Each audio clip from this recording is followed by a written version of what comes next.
Bible कहती है जब स्तिफनुस पर पत्थरवाह किया गया तो उसने उन पर दोष नहीं लगाया, बल्कि परमेश्वर को कहा, हे परमेश्वर, ये दोष इन पर मत आए।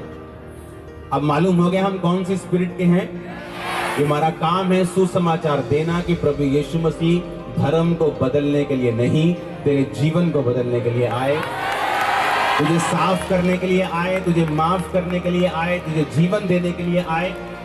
इसलिए कोई भी नाराजगी किसी के प्रति भी अपने दिल में नहीं रखनी, ताकि हमारी प्रार्थनाएं रुक ना जाएं, ताकि हम साफ हृदय से स्पष्ट आत्माओं से परमेश्वर के सामने चलें कि वो स्टिल लव्स यू।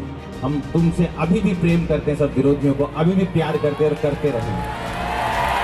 और यही मैसेज हमें देना है कि प्रभु यीशु मसीह क्यों आए। उसने कीलों को ठोकने वाले को माफ किया, हाथों पांव पे कील ठोकर परमेश्वर ने कहा, हे पिता इन्हें माफ कर, क्योंकि ये नहीं जानते ये क्या कर रहे हैं। वचन कहता है कि पतरस उस पिलातुस ने कहा कि तू अगर कह दे कि जो गुनाह तेरे पे लगाए जा रहे हैं उसे तू इनकार करता है कि ये झूठे हैं, मुझे किसी गवाही की जरूरत नहीं, सिर्फ तेरी गवाही अगर तू ही अपने मुंह से कह दे। जीसस ने कहा, मैंने 3.5 साल इनके लंगड़ों को चलाया, इनके अंधों को आंखें दी और ये मुझे पकड़ नहीं सके। और मैं किसी, ऐसा नहीं था कि परमेश्वर के पास 100 सिक्योरिटी गार्ड थे। परमेश्वर ने कहा 12 चेले थे बस, जो वही परमेश्वर का सब कुछ हैंडल करते थे।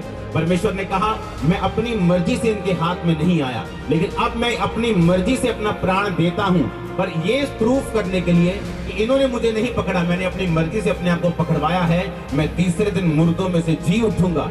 और वचन कहता है वो तीसरे दिन मुर्दों में से जी उठ के 40 दिन फिर प्रचार करके 40 दिन वचन कहता है परमेश्वर ने उनके बीच में रह के उनको समाचार दिया, उनके साथ खाना खाया कि ये ना लगे कि मैं आत्मा हूँ। परमेश्वर ने जी उठ के फिर उनके साथ खाना खाया, उनके साथ काम किया। 40 दिन उनको दिखाई देता रहा, कभी प्रकट होते थे, कभी गायब होते थे। वो सुपर नेचुरल थे क्योंकि वो जी उठ चुके थे, लेकिन वो खाना खा रहे थे, वो सब चेलों से मिल रहे थे, सब चेलों को सांत्वना दे रहे थे। और परमेश्वर ने कहा था जाओ और अब सब जातियों के लोगों को चेला बनाओ, जाओ और सब लोगों को सुसमाचार प्रचार करो, जो आज्ञाएं मैंने तुम्हें दी है उन्हें मानना सिखाओ। तो कैसे हम आज्ञा मानना सिखाएंगे लोगों को, अगर हम खुद बदले की भावना रखेंगे, खुद मारने की भावना रखेंगे, खुद उनको नीचे गिराने की भावना रखेंगे। जीसस ने कहा, अब जो बातें तुमने मुझसे सीखी हैं वो दूसरों को सिखाना है।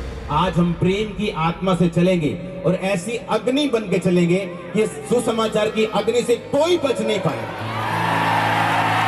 इसलिए जीसस ने कहा था, जीसस किसी नए धर्म को स्थापित करने के लिए नहीं आए, क्योंकि जब हम धर्म की बात करते हैं तो फिर लड़ाइयां होती हैं, लेकिन जब हम धार्मिकता की बात करते हैं तब लड़ाइयां नहीं होती। आमीन।